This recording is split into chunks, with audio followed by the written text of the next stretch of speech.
다음에 유마힐이 이제 문수사례 거꾸로 물어요. 이제 문수사례가 계속 질문을 하니까 또 역공을 합니다. 주고받고. 그래서 유마힐이 문수에게 또 묻습니다. 무엇이 열애의 가계에 속하는 것입니까? 이제 불도를 물었으니까, 이제 열애가 불도의 다른 말이잖아요. 부처의 다른 말이잖아요. 그러니까 어떤 것이, 이게 종성이라는 말은, 열애의 종성이라는 말은 불성이라는 거하고 똑같아요.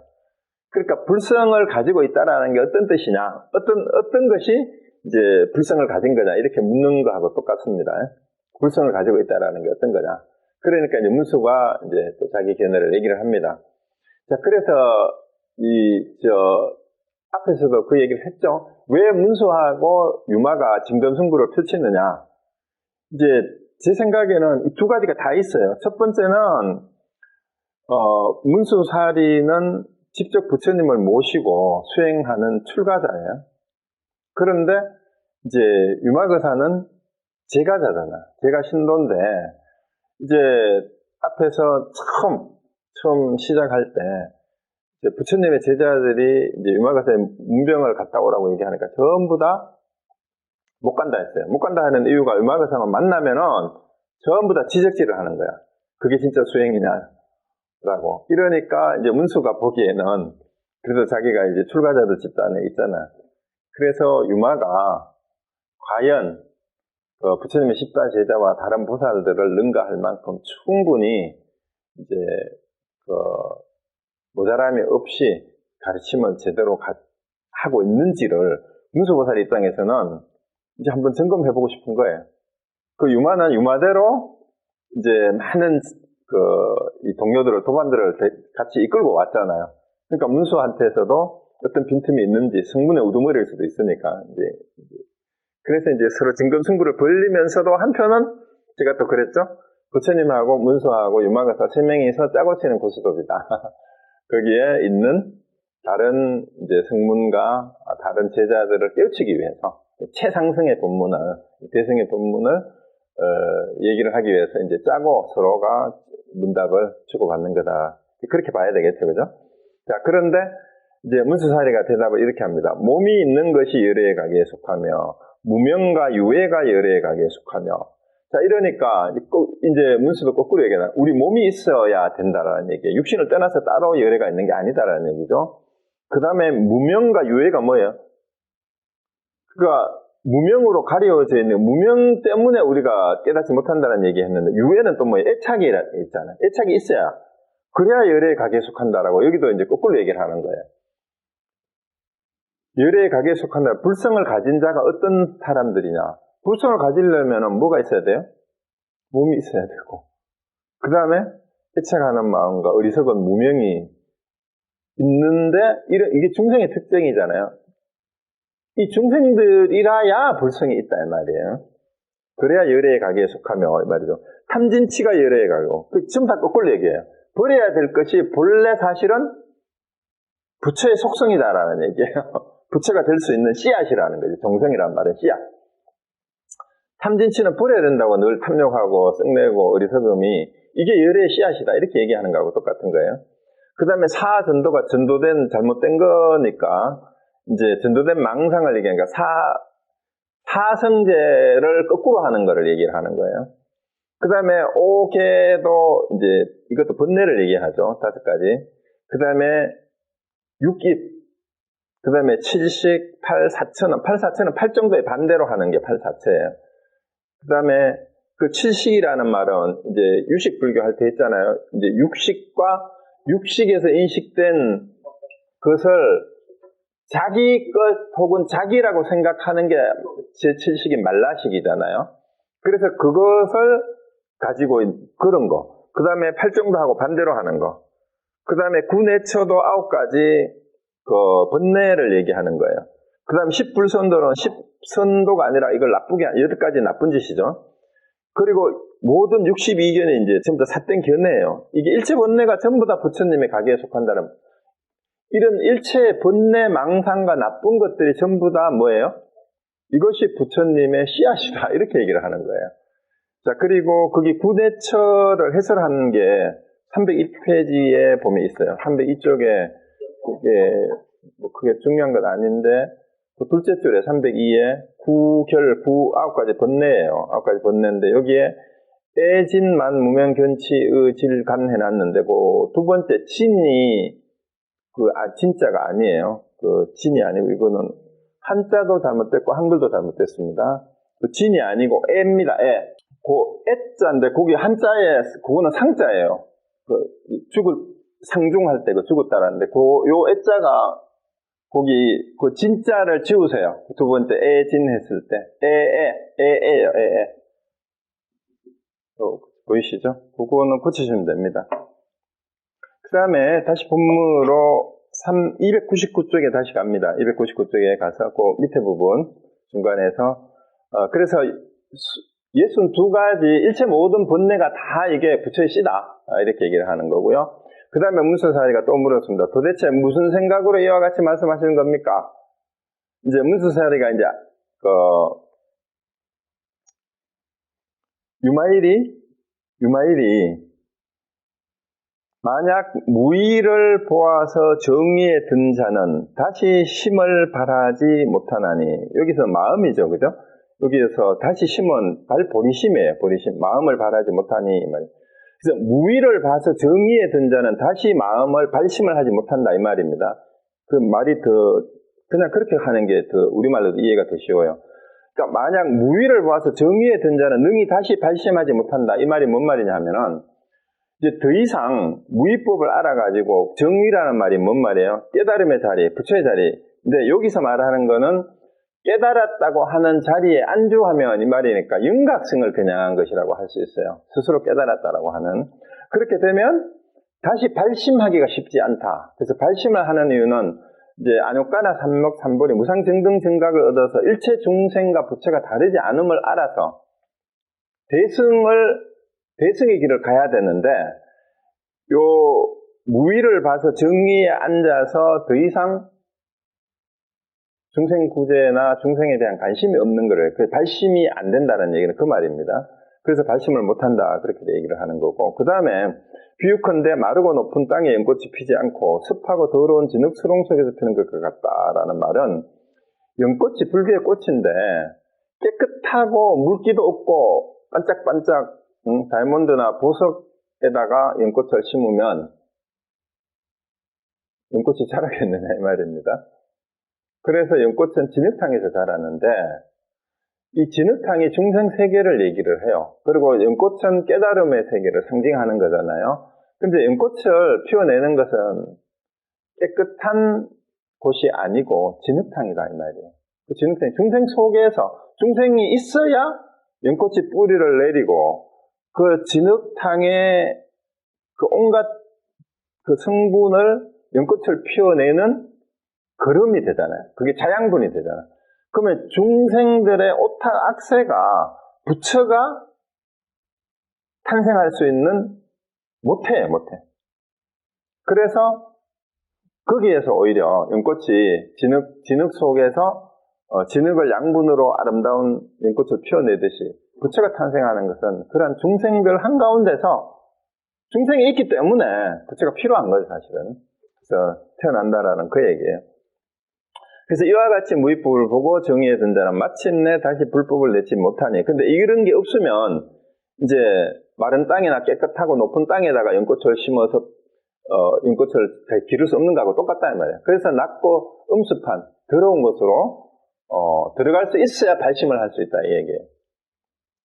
그래서 그래서 번뇌의 진흙 속에 있는 중생이야말로 불법을 일으킬 수 있는 것이다.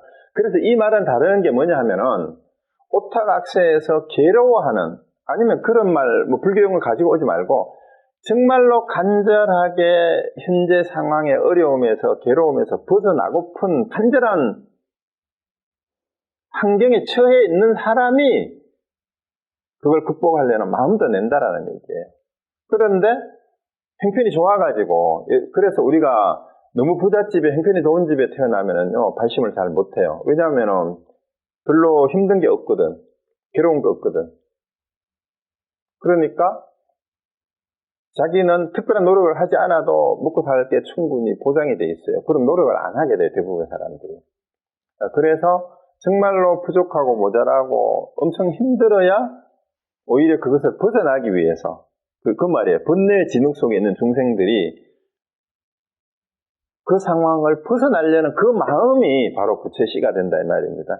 그래서 불법을 일으킬 수 있는 게 바로 그래서 그렇다.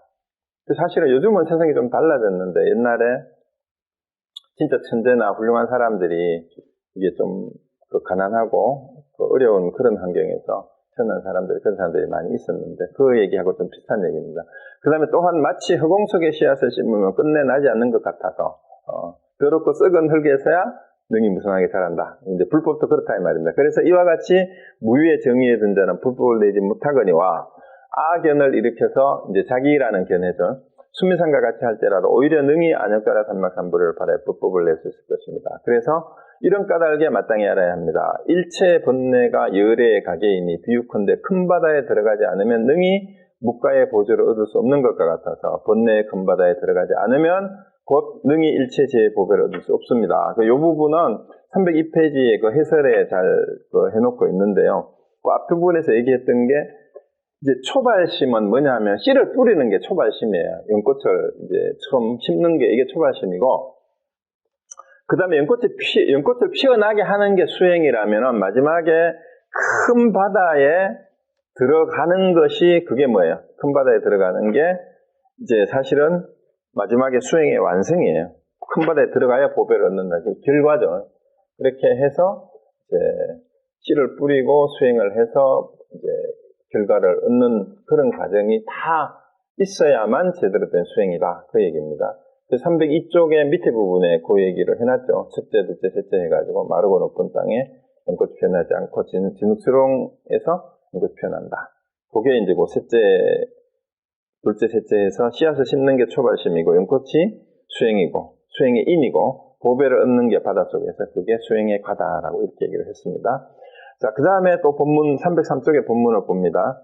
그때 대가섭이 찬탄하여 말했다. 참으로 훌륭하십니다. 대가섭이 마하가섭이죠. 마하가 대자니까요. 문수살이시여 이와 같은 말씀을 잘 설하셨습니다. 진실로 말씀하신 바와 같아서 번뇌의 진흙탕 속에서 수고하는 무리가 바로 열애의 씨앗이나 우리들은 지금 다시 안옥다락 삼막삼보리심을 바라는 것을 감당하지 못할 것입니다. 이제 성문의 우두머리잖아요. 여기서 이제 대가섭은 마하가섭은 그러니까 이제 자기들의 입장을 성문들의 입장을 지금 약간 변명을 하면서 이제 질문을 이제 하는 겁니다. 오 무관의 죄를 지어서라도 오히려 능히 뜻을 발해서 불법을 일으켜야 하거늘 지금 우리들은 이 성문들이에요. 영원히 보리심을 바라지 못하니 마치 뿌리가 썩은 사람처럼 오욕에서 다시 이익을 얻지 못할 것입니다. 이와 같이 성문으로서 번뇌를 끄는 사람은 불법 가운데 다시 이익이 없으므로 길이 지원하지 못할 것입니다. 자기도 성문인데 이제 성문의 한계를 스스로 고백을 하는 거예요. 그래서 거기에 머물리면 제대로 안 되는군요, 이 말입니다. 그러므로 문수살이여 본부는 불법으로 다시 돌아갈 수 있지만 성문은 돌아갈 수 없습니다. 이게 엄청나게 우리가 현실적으로 이거를 생각해 봐야 돼요. 본부는 불법으로 돌아갈 수 있는데 성문은 돌아갈 수 없다라는 이 얘기는 저는 너무나 사무쳐요. 이게 왜 그런가 하면요. 성문은 소위 말하는 지식인이에요. 잘났다고 떠드는 사람들이에요. 불교 공부 좀 했다는 사람들이에요. 그게 성문이에요. 본문 좀 주워 듣고 책 좀 보고 아름아리로 아는 척 하는 사람들이 성문이에요. 근데 주워 들은 게 있어가지고 아는 거 다 알아. 그런데 이들은 앞에서 쭉 얘기했듯이 그런 한계가 있는 거예요. 자기 교만하고 아만하고 자기 견해에 갇혀있는 사람들이에요. 그리고 무의도 알아. 그러면서 자기들은 다른 자리에 있다고 생각을 해요. 자기들은 중생들하고 이 떨거지들하고 다르다고 생각하는 거예요. 그러니까 진짜 불법으로 못 돌아가요. 그래서 저한테 공부하는 사람들이 처음에 오시면 되게 기분 나빠해요. 어디서 공부했다 그러고 좀 안다 그러고 이러면 제가 다 무시해버리거든요. 쌍그리. 그런데 불교 공부를 전혀 안 하고 다른 종교에서 왔다 하거나 아니 다른 종교에서 와도 아는 게 많은 사람은 저를 만나면 되게 곤혹스러워 하더라고요. 그게 뭐가 좀, 그리고 이제 그렇게 물고 늘어지거든요. 성경이든 불교이든 가져와가지고 뭐라고 아는 척을 하면 이제 그게 무슨 뜻일까요? 그게 무슨 뜻일까요? 내가 이제 완전히 그게 다른 교과서에 없는 질문을 제가 이제 선문답 하듯이 물으니까, 이제 저를 만나고 간 많은 불교 공부를 좀 했다는 사람들은, 제가 그런 얘기 많이 들었어요.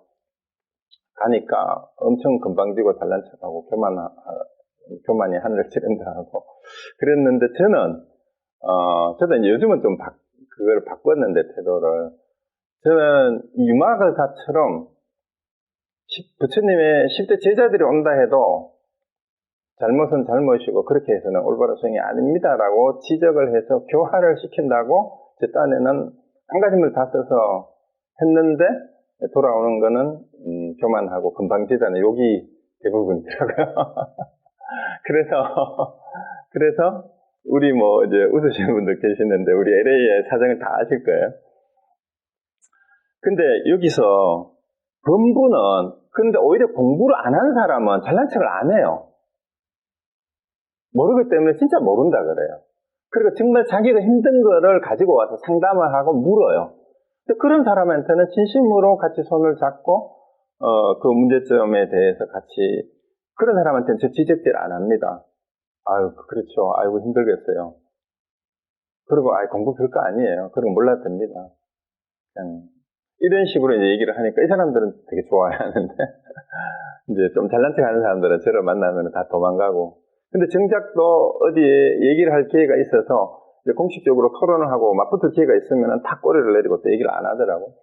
그래서 이제 여기 문수하고 유마처럼 진검승부를 해야 됩니다. 정말 수행자라면. 그러고 그 대신 그게 자기 잘난 척이 아니라 늘 자기를 돌아보는, 자기가 하는 얘기가 자기한테 하는 얘기가 돼야 돼요.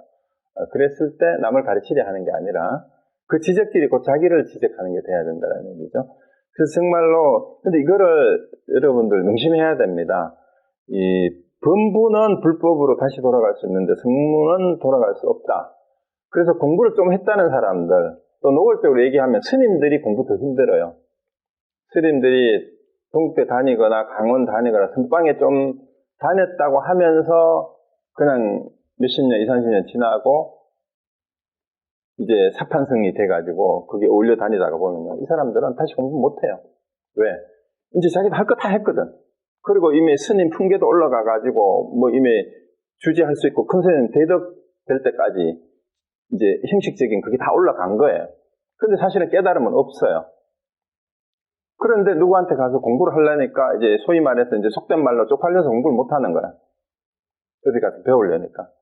그래서 여러분이 그런 성문이 되시면 안 됩니다. 절대로. 그래서 사실은 제가 경전 강의를 때로 하다가도 별로 하기 싫을 때가 괜히 어디 가서 경전 공부했다라고 아는 척하고 안만심만 높아질까봐 진짜 수행을 하고 제대로 하두를 정식으로 탁마해서 이제 하나하나 자기를 이렇게 고쳐가는 사람들이 아니면은 제가 사실 별로 공부시키고 싶고 있거나 강의도 하고 싶지 않은 게 요즘 마음이에요.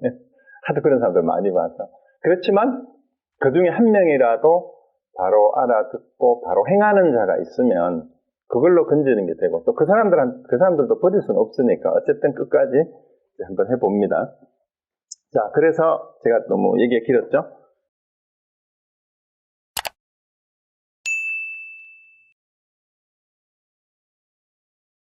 그래서 어려운 얘기가 아닌데 그걸 행하기가 어려워요.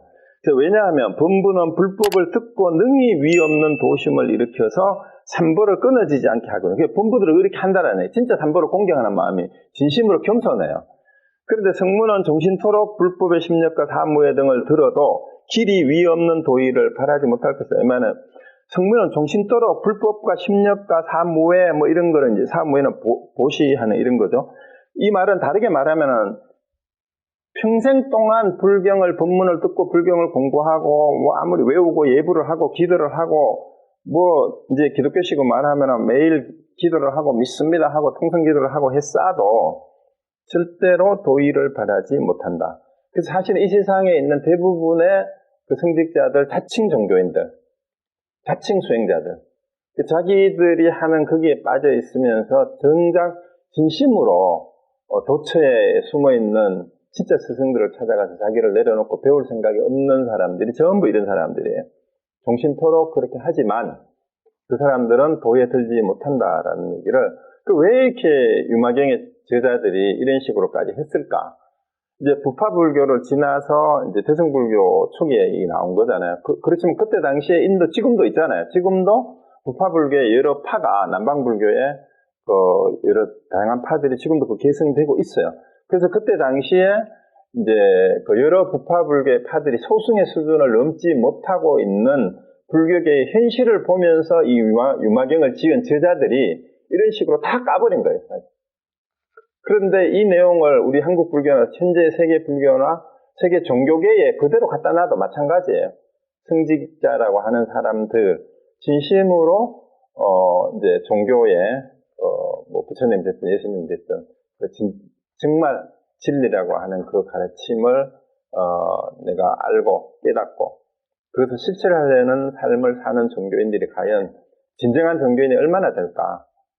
그 점에서 이 유마경의 이런 내용은 정말 혁명적이고 개혁적인 그런 사상이 아닐 수가 없어요. 대승불교의 선언문이다라고 얘기했는 게 그런 거 종교개혁이 형식적인 개혁이 아니라 이런 경전 속에서 올바른 종교의 길을 이렇게 제시하고 있는 거죠. 자, 그 다음에 또 본문 보겠습니다. 자, 그때 대중 가운데 한 보살이 있었으니 이름이 보현색신이었다. 유마일에게 물어 말하되 거사여 부모 처자와 친척 권속과 관리 부선 모두 누구이며 노비 동복과 코끼리 말 수레는 모두 어디 있습니까? 이제 자기가 이제 여기 음악의사 집에 오기 전에 음악의사는 그때 바이에르 성의 최고 부자예요.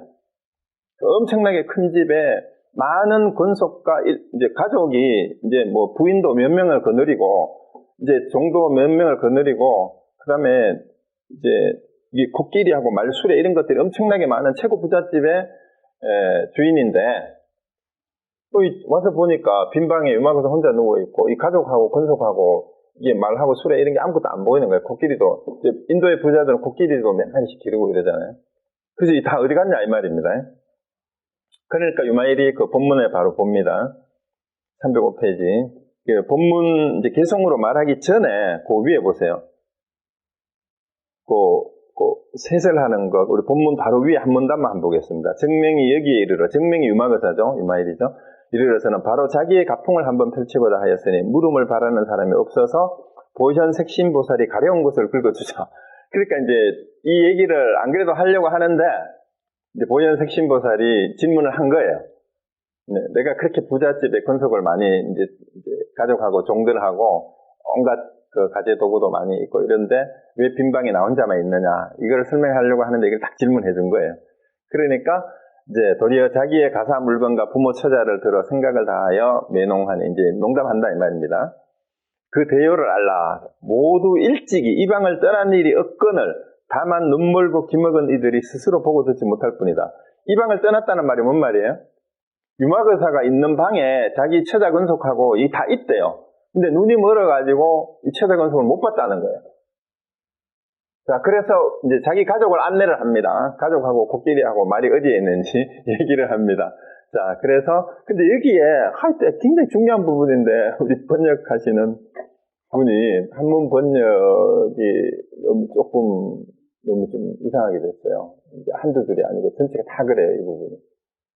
제가 번역을 여러 가지 책을 보면서 이게 개송이기 때문에 시로 번역을 한 거거든요. 그래서 제가 좀 시상을 살려가지고 좀 번역을 제가 하려고 했는데 한번 어떤지 모르겠습니다. 본문하고 같이 비교해서 보는데 이제 한문 원문이 요건데 305쪽에 거기 유마일이 개성으로 답하여 말했다 하고 그 본문에 반야 바라밀은 어머니 했는데 여기서부터 제가 이제 번역한 걸 보세요. 책하고 같이 한번 봅니다. 여기에 이제 지도 보살 뭐 이렇게 돼 있잖아요. 그게 이제 지도가 반야바라밀을 지도로 한자로 그렇게 표현한 거예요. 지혜에도. 근데 반야바라밀다가 보살의 어머니며, 한글만 읽겠습니다. 시간이 많이 걸리니까. 방편바라밀로 아버지를 삼으니. 사실 이 한문이 별로 안 어려워요, 부분이. 왜냐하면 대꾸로, 가족을, 이제 불교의 용어로 가족을 다 비유를 한 것이기 때문에, 뭐가 뭐고, 이렇게 비유법으로 그냥 설명한 거예요. 불과해요. 한문 문장이 굉장히 간단한데, 이상하게 번역을 해놨어요, 여기가.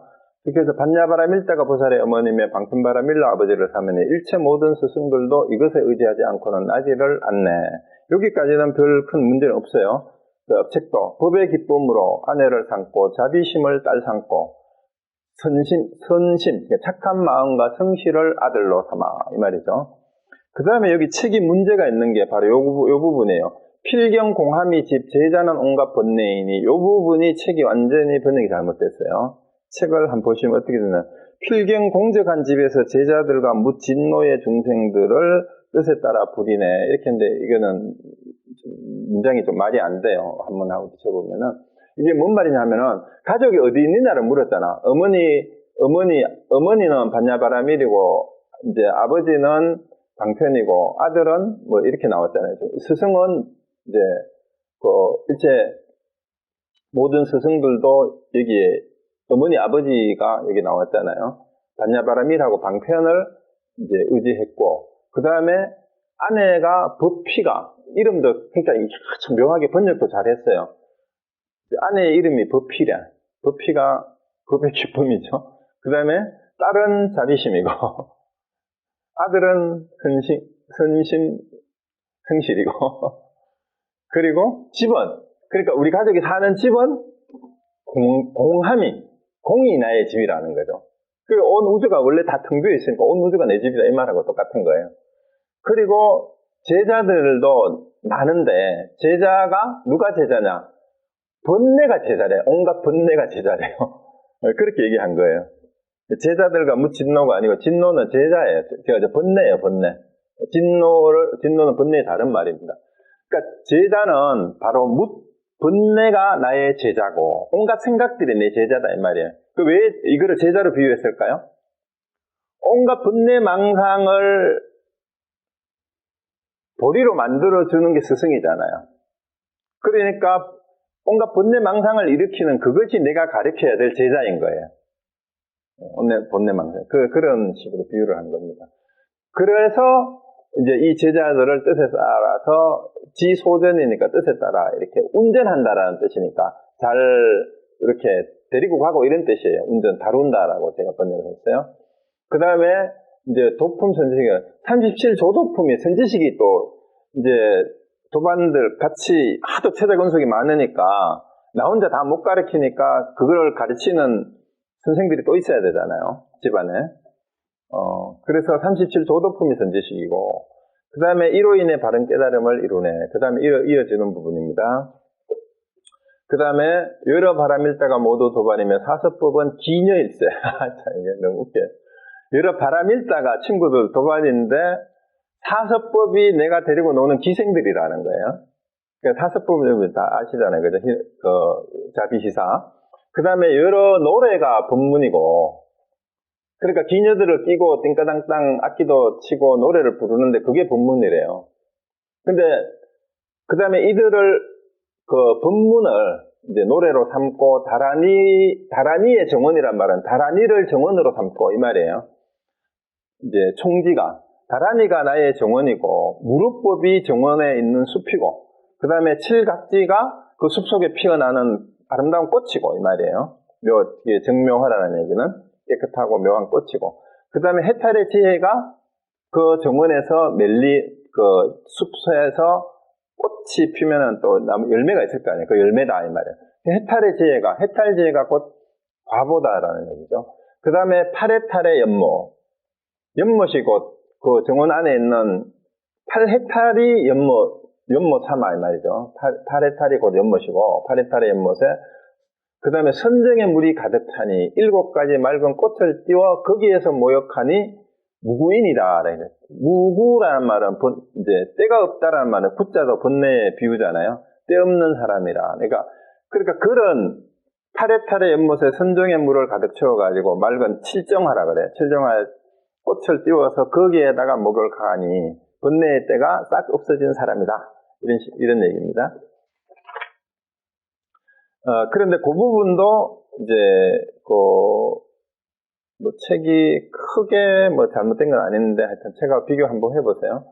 그 다음 구절은 5가지 신통력은 코끼리와 말로 치달리고 그러니까 이제 코끼리하고 말이 어디 있느냐 물으니까 이제 내가 가지고 있는 오신통 신통력이 코끼리하고 말이다 이렇게 얘기하는 거예요. 그 다음에 대승을 수레로 삼아서 한마음으로 모라. 팔정도의 논이니. 이게 멋있잖아요. 노는 거예요. 팔정도의 논이니 장엄한 용모로서 상호를 부족하고, 그 다음에 여러 좋은 자태를 꾸며 참개의 옷을 입고 깊은 마음은 꽃다발 삼네 했는데, 참개라는 말이 뭐냐 하면요, 거기 306페이지 책에 보면 5, 6, 7째 줄에 괴의 옷을 입고 해가 참자를 빼뜨렸는데요. 그 참자가 한자에 여기 화면에 보이죠? 참이 우리가 허물을 부끄럽게 여기는 게 참이에요. 허물을 부끄럽게 여긴다라는 말이. 그리고 괴자도 마찬가지고요. 둘 다 이제 부끄러워한다라는 뜻이에요. 자기 잘못과 허물을 부끄럽게 생각하는 거래 참자고 괴자고 둘 다 참괴라 그러죠. 그 다음에 그 다음 이제 구절 넘어갑니다. 7가지 재물을 7재의 보물이 내 재산인데, 그 재산이 다 어디 있느냐 이제 또 물었잖아요. 그러니까 7재가 뭐냐 하면은 7가지 보물이, 거기 요거는 제가 주석을 달아놓은 거예요. 7성재라고도 하는데, 이제 신, 개, 시, 문, 해, 참, 괴, 여기도 나오죠.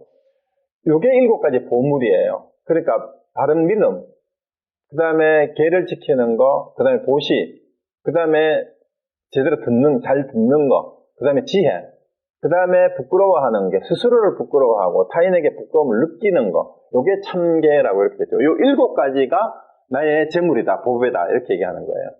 그 다음에 가르침이 바로 자애로운 휴식이고, 가르치는 게 휴식이래요. 그러면 설한 대로 수행하고 회양하여 크게 이롭게 하네. 요게 이제 요 부분이고, 자, 그 다음에 또 이어지는 걸 끝났습니다. 그 다음에 사선으로 자리에 앉아 청정한 삶을 살아가고, 단문으로 지혜를 늘리고, 스스로 깨달음을 음악으로 삼네. 감로법의 밥에 해탈의 맛을 국삼아, 깨끗한 마음으로 목욕하고, 계품을 향수 삼아 바르네. 번뇌의 도적을 무찌르니 용맹함은 비할 데 없어. 4가지 마군을 항복받고 승리의 깃발을 도량에 휘날리네. 이렇게 했는데, 4가지 마군은 뭐냐 하면요, 오온하고 번뇌, 중생, 삿된 마음, 이걸 4가지 무더기를 4가지 마군이라고 합니다. 그래서 이렇게 해서 승리의 깃발 도량에 휘날려 하고, 이제 이 부분이 305페이지하고 306페이지 전체의 개성으로 이어진 부분의 내용이에요. 그래서 요거 번역을 좀 이렇게 바꾸는 게 또 오히려 좀 더 매끄러울 거다라는 생각이 들어서 이렇게 했고요. 그 다음에 이제 308쪽으로 바로 넘어갑니다. 교재 본문 308쪽을 한번 보세요. 거기 보시면 이 부분도 첫째, 둘째 구절이 번역이, 이거는 완전 오역이에요. 완전 비슷하게 번역한 게 아니라, 여기 제가 화면 보십시오. 거기 책에 비록 일어남과 멸함이 없지만 이 계속 이어지는 부분이에요. 계속 일어남과 멸함이 없지만 중생들에게 보이고자 생이 있음을 알리고 모든 불국토를 나타내 보이되 그 찬란함은 마치 해를 볼 수 없는 것과 같네. 이 부분이 완전 번역이 잘못됐어요. 찬란함은 마치 해를 볼 수 없다. 이게 번역이 잘못됐습니다. 그 원문 여기 있으니까 보세요. 화면 보십시오. 화면에 요게 별 어려움이 없어요. 무기멸이니까 비록 알지만, 비록 알지만, 뭐를? 일어남과 멸함이 없음을 알지만, 이런 뜻이에요. 그러니까 요 기자를 생자로 바꿔도 돼요. 그래서 사실은 이걸 의역을 하면 비록 생멸을 알지만 이렇게 번역하는 게 더 쉬워요. 요거는 직역을 한다고 이렇게 했는데 그냥 저보고 번역을 하라 그러면 비록 생멸을 알지만 이렇게 하는 게 더 좋습니다. 생멸을 알면서도 생멸을 알지만, 비록 생멸을 알지만 피시 이것을 보여줌으로써 뭐를요? 생멸이 없는 줄 알지만 생멸을 보여줌으로써 이 말이에요. 생을 보여줌으로써 이 말이죠. 생까지 해도 멸자가 생략됐다고 보면 됩니다. 그래서 중생들에게 이 생멸을 보여줌으로써 보여주고 온갖 국토에 드러내 보인다라는 말이 그 말이에요. 그 밑에도 실현 제국토. 생멸이 생멸이 원래 없는 줄 알지만 방편으로 생멸을 다 드러내 보이는 것은 마치 맨 마지막 구절이에요. 여일무불견이다. 태양이 비치면 어디서든지 보지 못하는 곳이 없잖아요. 그 뜻이에요. 그래서 태양이 어느 곳에나 다 비치고 있는 거죠. 태양을 어디서나 볼 수 있듯이 이 말입니다. 태양을 어디에나 보지 못함이 없는 거죠. 태양을 어디에나 볼 수 있어요. 일자가 태양이는. 근데 여기 책은 찬란하면 마치 해를 볼 수 없는 것과 같네요. 이건 말이 안 되죠. 해를 볼 수 없는 거에 뭐 해를 왜 못 봐요? 어디에서나 우리가 태양은 다 볼 수 있잖아. 우리가 사는 땅에서, 온갖 국토에서. 그래서 그처럼 뭐라는 얘기예요? 생멸이 있는 줄 알지만 생멸을 보여주는 것은 사실은 태양이 어디에나 늘 비치는 것처럼 생멸 속에도 사실은 진리가 있음을 보여주기 위해서 그렇게 하는 거예요. 그러면 이제 그 다음부터는 별로 번역이 크게 문제가 없어서 이제 이걸 안 했습니다. 따로 309페이지 다시 교과서로 갑니다. 309페이지 그 셋째 줄.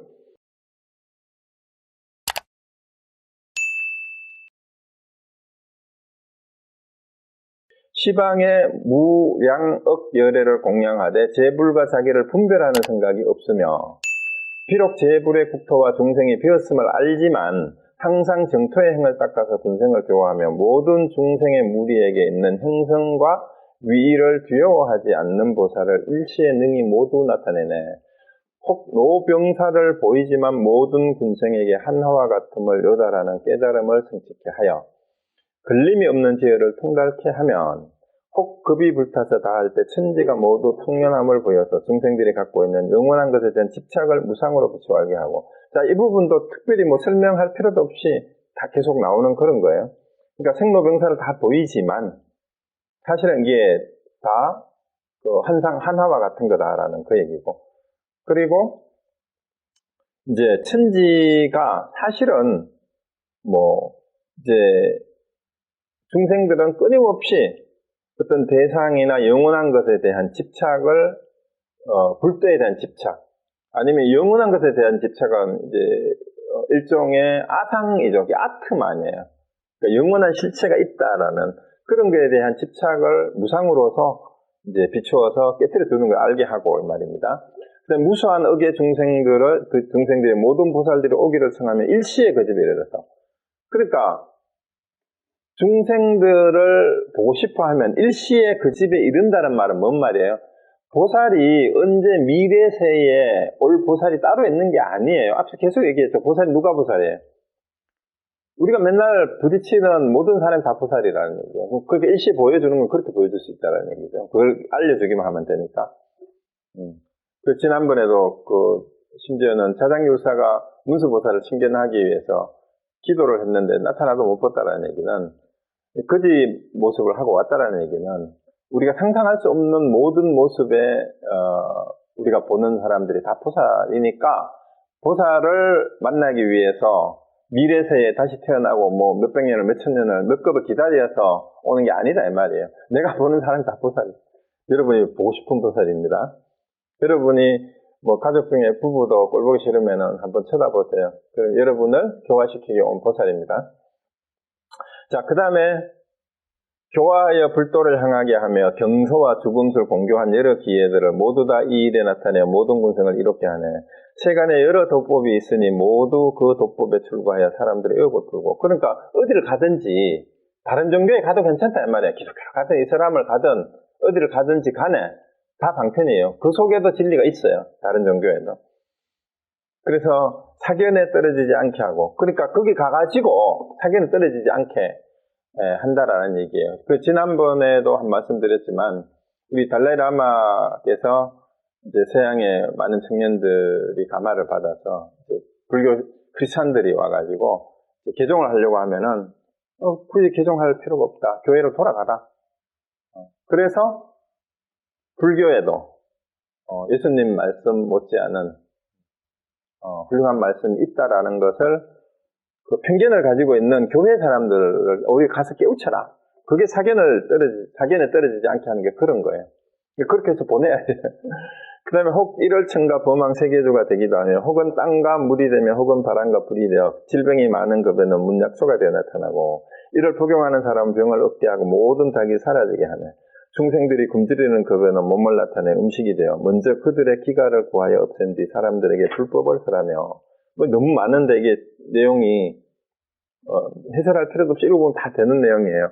혹은 전쟁이 잦은 급에는 자비심을 일으키고 모든 중생을 교화하여 삼마지는 삼매죠. 삼매인데 한자는 무쟁지로 되어 있는데 뭐 같은 거예요.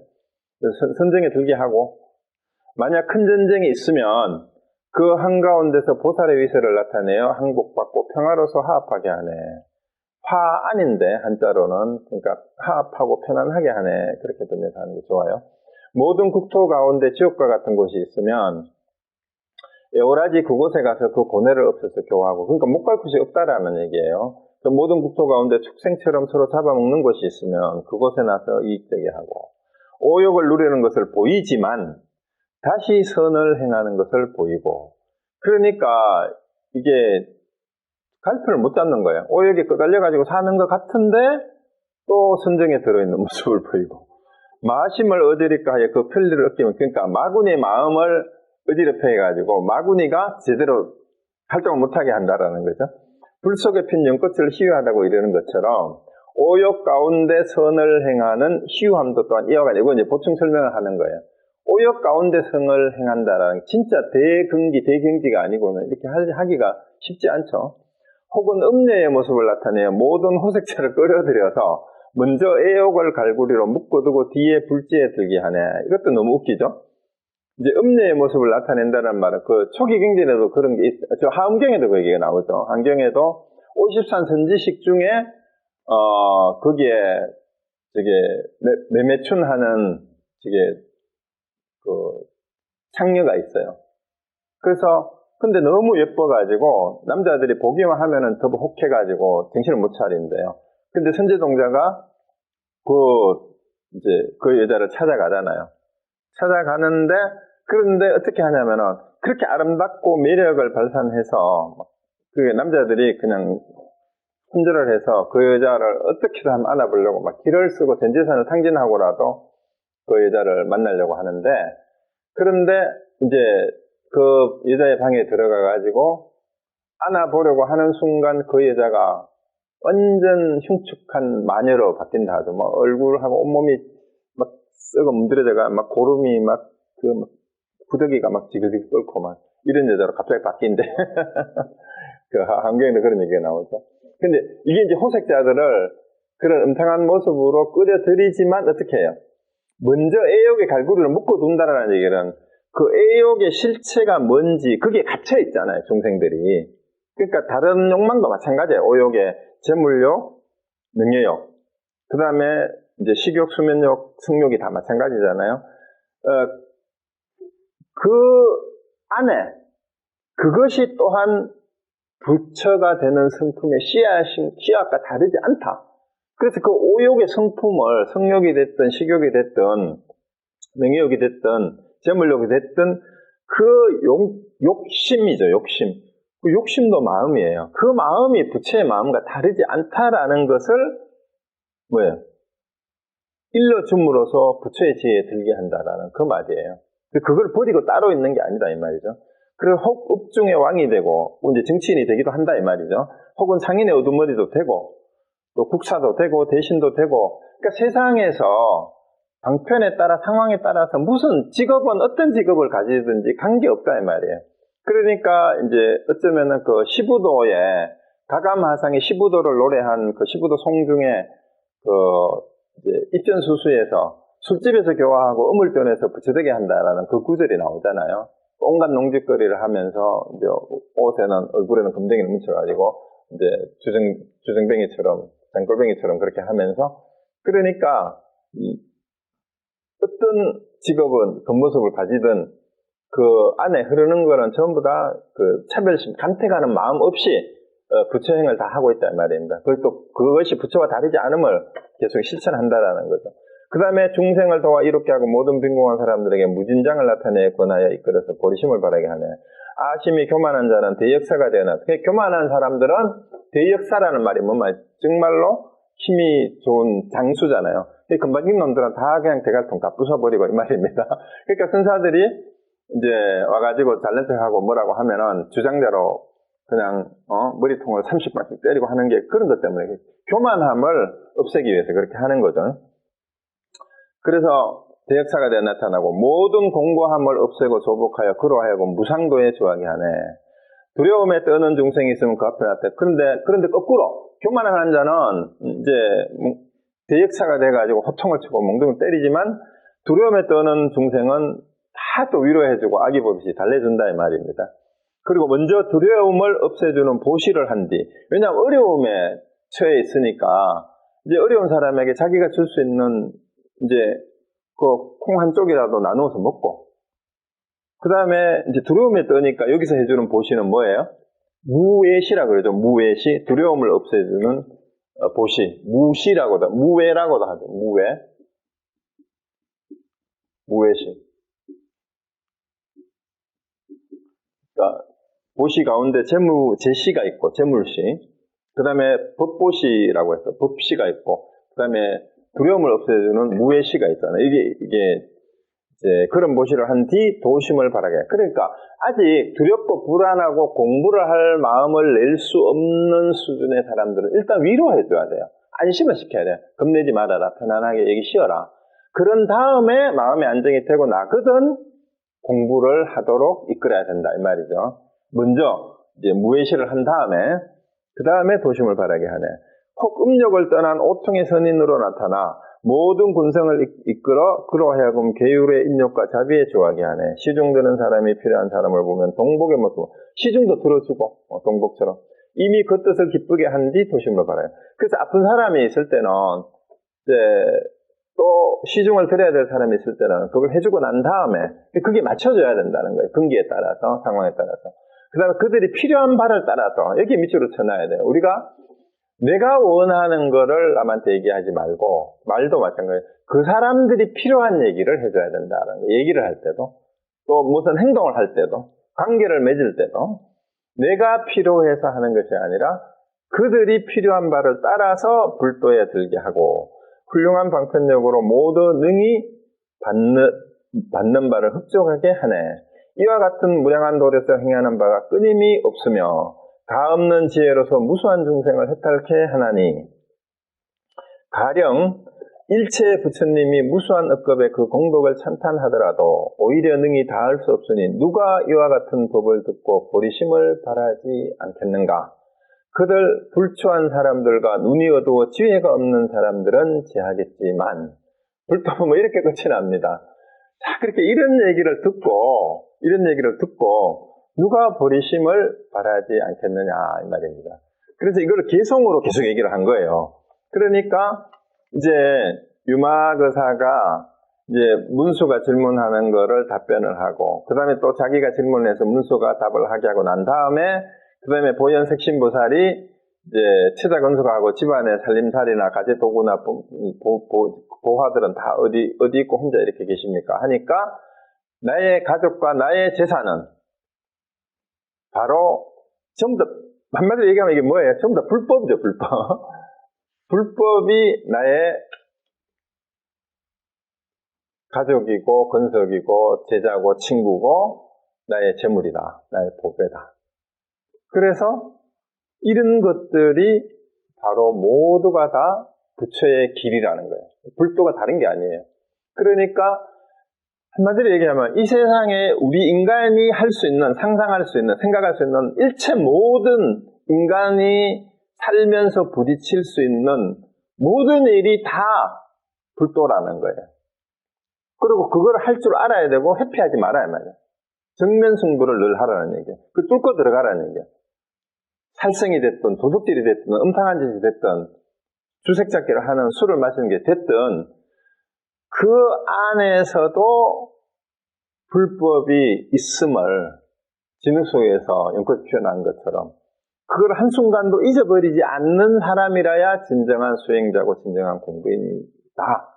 전쟁터도 마찬가지고, 그래서 그 다음에 어떤 직업도 마찬가지예요. 뭐 대신이 됐든 정치인이 됐든 공무원이 됐든 장사꾼이 됐든 어떤 비즈니스를 하든 그게 중요한 게 아니다라는 거예요. 그 계급이나 신분이 중요한 게 아니고 학력도 중요한 게 아니고, 그래서 그거를 보여야 되는데 세상 사람들 어떻습니까? 배운 게 많을수록, 가진 게 많을수록, 지위가 높을수록 그걸 내려놓고 버리기가 힘들기 때문에 교만함을 버리고 떨치지 못하고 늘 자기가 성취한 것을 기준으로 남을 판단하고 비교하면서 늘 간택을 해요. 늘 가려요. 분별을 해요. 이거는 좋고 나쁘고 이래서는 되고 이건 안 되고. 근데 그 경계 때문에 사실은 끊임없이 번뇌가 치생한다라는 거예요. 그 기준이 맞지 않으니까. 그걸 없애려면 분별을 해놓고 분별로 인해서 생기는 번뇌를 없애려면 그거 없어지냐 이 말이에요. 그럼 분별로 인해서 생긴 번뇌는 뭘 없애면 돼요? 분별 자체가 없으면은 번뇌가 붙일 데가 없다라는 거예요. 그래서 근본적으로 비도를 행해야 그게 곧 그 자리에 불도가 따로 있는 게 아니다. 비도를 행하는데 불도를 행해야 된다. 오히려 불도가 필요한 것이 비도가 행해지는 그 자리가 불도가 필요한 곳이에요. 비도가 행해지지 않으면 뭐 얘기할 게 없어요. 안 그래도 잘 먹고 잘 살고 저절로 잘 돌아가고 있는데 아무 문제가 없는데 얘기할 게 뭐가 있어요? 자, 그러면은 이제 여기서 왜 임재나 운문이 부처까지 욕을 했을까요? 부처가 쓸데없는 짓을 했다라고 이제 선사들이 그 얘기를 했을까요? 원래 있는 그대로가 진리라면 괜히 부처가 와가지고 부처가 나타나는 바람에 중생이 생겨버렸잖아요. 그리고 정법을 얘기하니까 정법 말고 비법이 정도를 얘기하니까 사도가 생겨버렸잖아요. 그래서 그 허물의 부처님의 허물이 아닌데 부처님을 믿는 사람들이 부처님의 설한 진정한 의미의 정법과 정도를 오해해서 자꾸 정법하고 사법, 비법을 갈라치기 하고 해가지고 교만심과 아만심에만 빠져서 제대로 된 수행을 못하고 있는 당시에 그 불교계의 현실을 이제 유마경의 제자들은 이런 비유를 통해 가지고 유마를 이제 가공 인물을 내세워서 문수부살도 없는 사람이죠. 이렇게 이제 유마경이라는 경전을 만들어서 그 메시지를 전하는 건데 21세기에 살아가면서도 오늘날의 우리 전 세계의 우리 삶의 현실이 종교계의 현실이 유마경에서 유마를 통해서 전하고자 하는 이 메시지가 그대로 팍 와닿는 것 같아요. 그래서 정말 유마경이 좀 대단한 것 같습니다. 자, 오늘 제가 하는 거는 여기서 마치고 혹시 질문이나 하실 말씀 있으면은 네, 그러면은 다른 말씀 없으시면 오늘 여기서 마치도록 하겠습니다. 그럼 또 2주 뒤에 뵙겠습니다. 네.